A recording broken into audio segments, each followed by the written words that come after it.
What's going on, guys? I am coming back from Fort Bragg, and I've been processing some information here lately.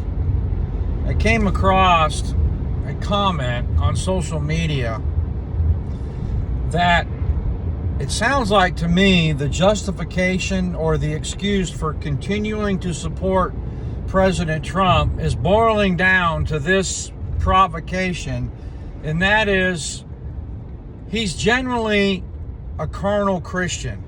He's just a carnal Christian, and we've got to accept him, we have to support him, and we have to love him through this because he's just a babe. He's just a weak Christian. And so we don't need to be attacking him. We don't need to be misaligning our support with somebody else. We need to stand behind him. You know, the whole Romans chapter 13 principle. So I've been processing this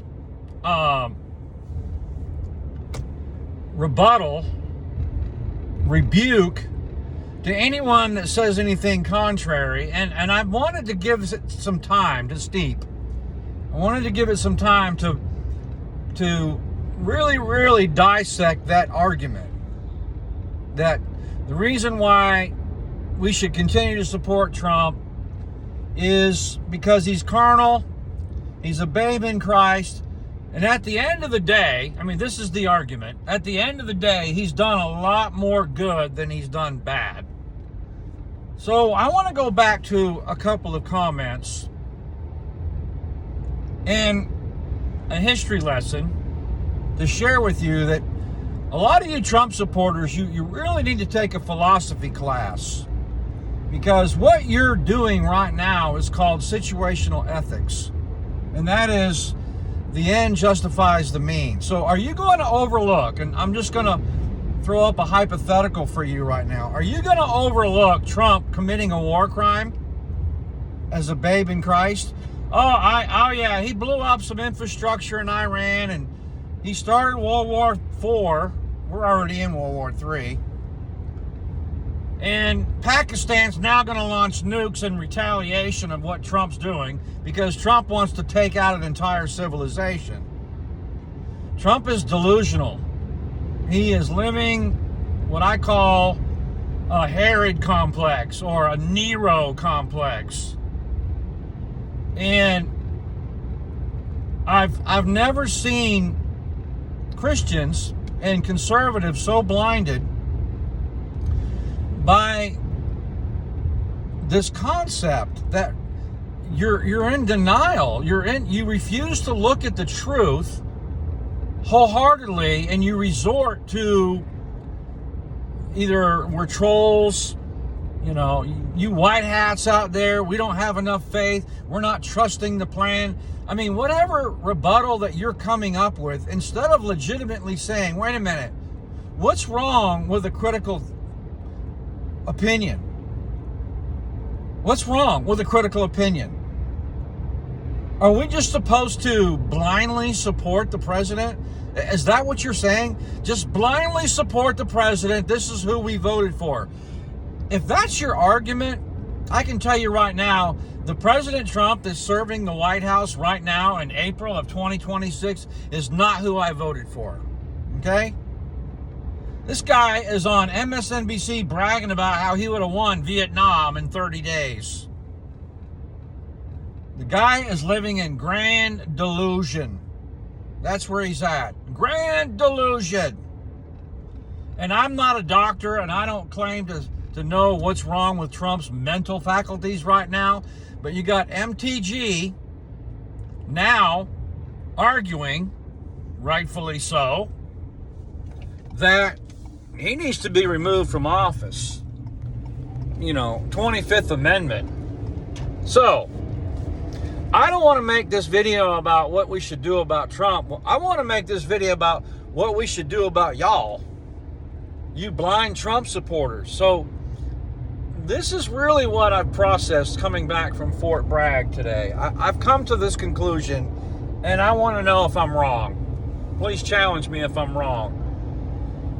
you are going to augment your position by just saying, well, the reason he's acting this way is because he's a babe in Christ, and that I need to support him. I need to be faithful to the president.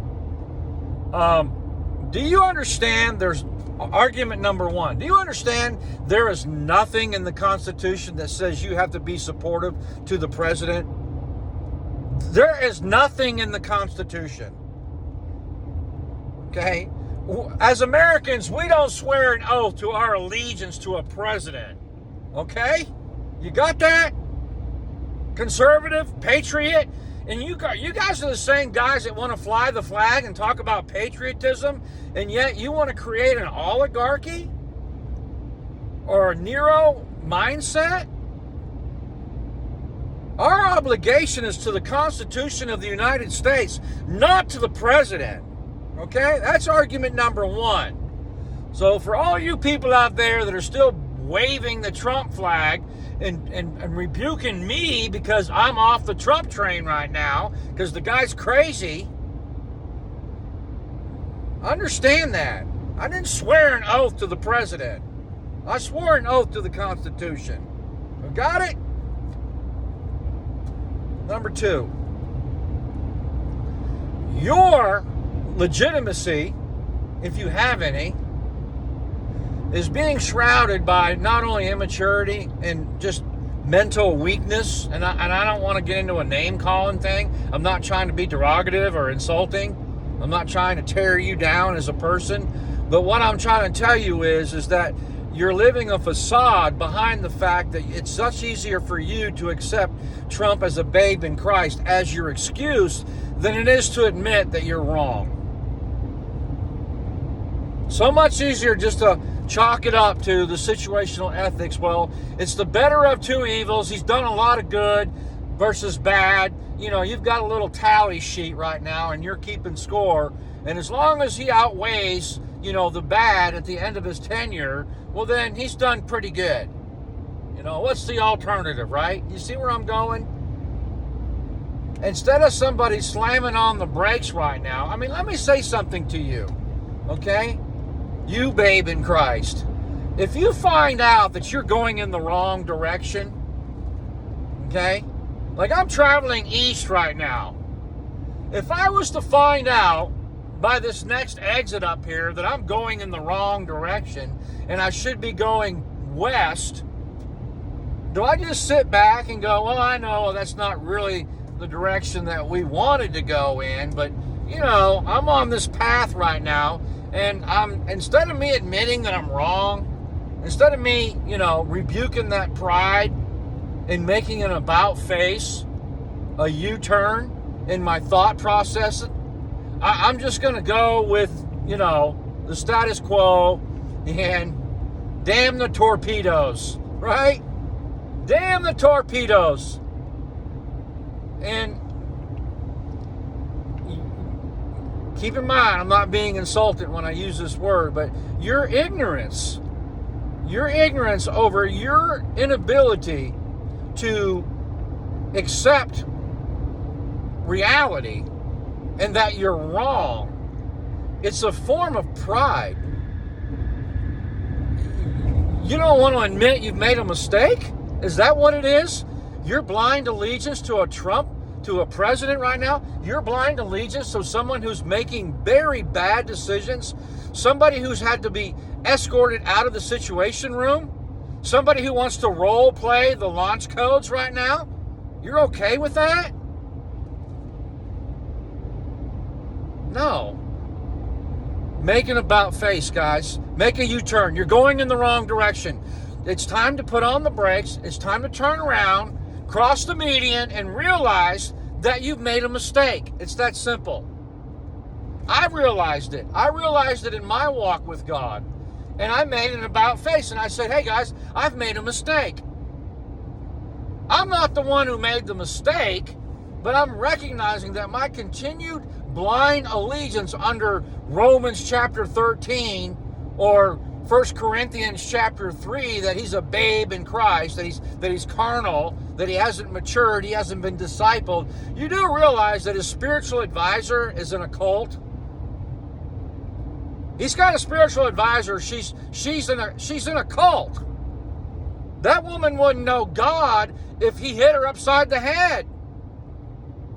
She's a sham. She's a fraud.